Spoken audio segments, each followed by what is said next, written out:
I'd like to talk to you about force versus time graphs.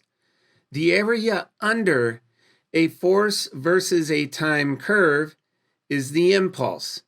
Now recall that the impulse is a vector quantity that is equal to the change in momentum, which is the final momentum minus the initial momentum.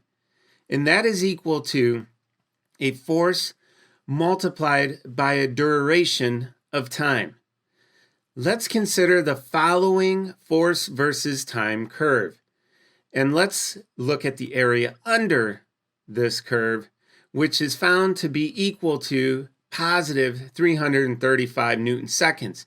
Now, I've included signage here to accentuate the fact, again, that we're dealing with vector quantities that have both magnitude and direction.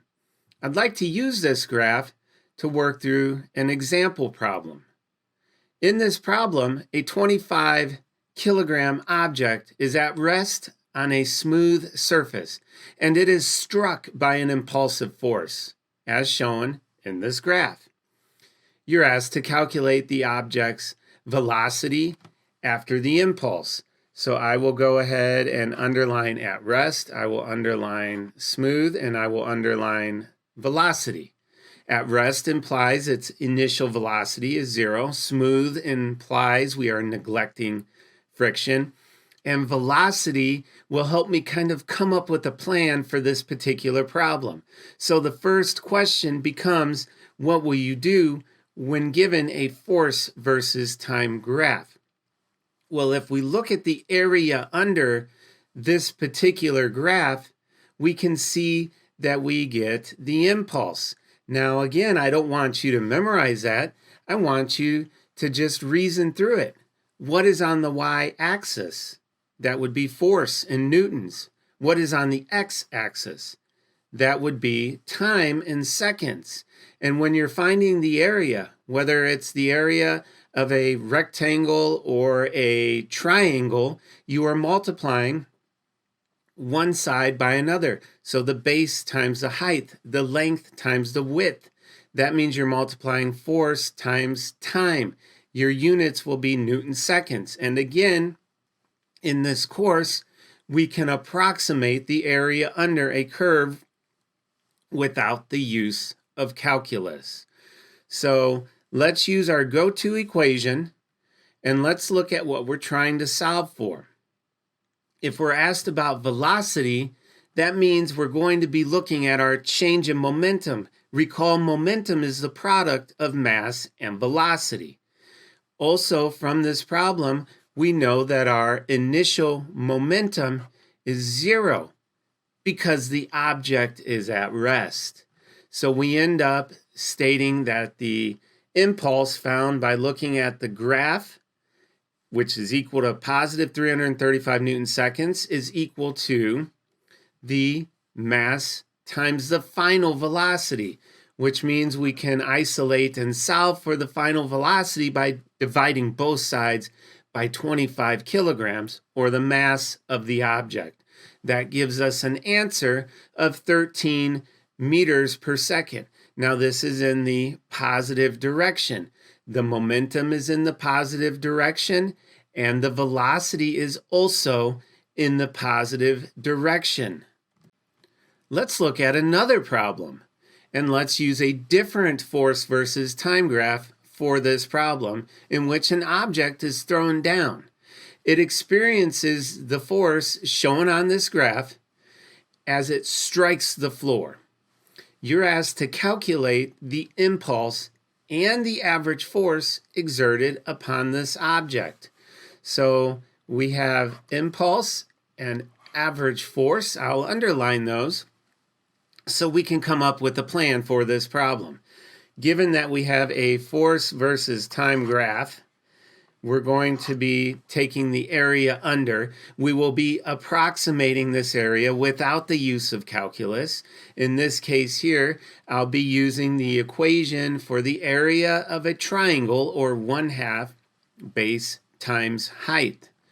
If we look at our approximate values, we have 1/2 multiplied by the time, which is a little over 1/10 of a second, multiplied by the force, which at its peak here is about 1,300 newtons.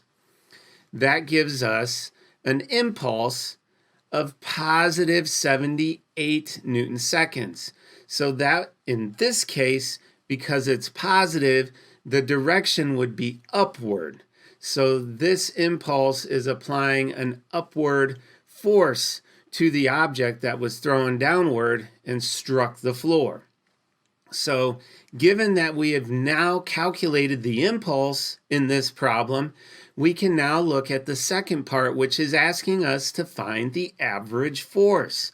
Well, we know from our go-to equation for this unit that this impulse is equal to a force multiplied by the time that force was exerted upon the object. So let's go ahead and set our impulse that we found, finding the area under this graph, and set it equal to force multiplied by that duration of time. If we divide both sides of this equation by time, we can solve for the average force, which is 650 newtons. That would be the upward force of the floor onto this object. Now remember, this object has also exerted a downward force onto the floor, as they are a Newton's third law force pair. What would happen to the average force if the time of impact were doubled? So if the time went up by a factor of 2, and you guessed it, guys, we're going to use some mathematical reasoning here.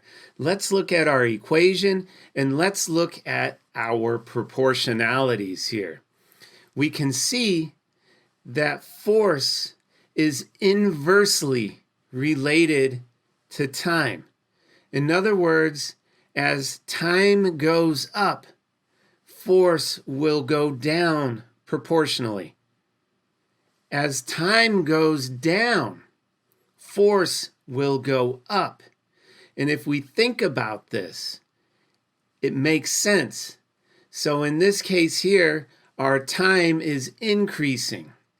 So the amount of time that this object is impacted by the floor is going up, which means our force is going to go down. And this relationship comes from our go-to equation, which states that the impulse is equal to a force multiplied by that duration of time the force is applied. So again, in this case here, if time doubles, then the force would go down by a factor of 2. In other words, the force would be 1/2 of its original magnitude, which means the force would decrease from 650 newtons down to 325 newtons. So in this video, I've taught you now how to analyze force versus time graphs and to set that equal to the change in momentum, which is equal to the impulse. And I'll see you guys in class.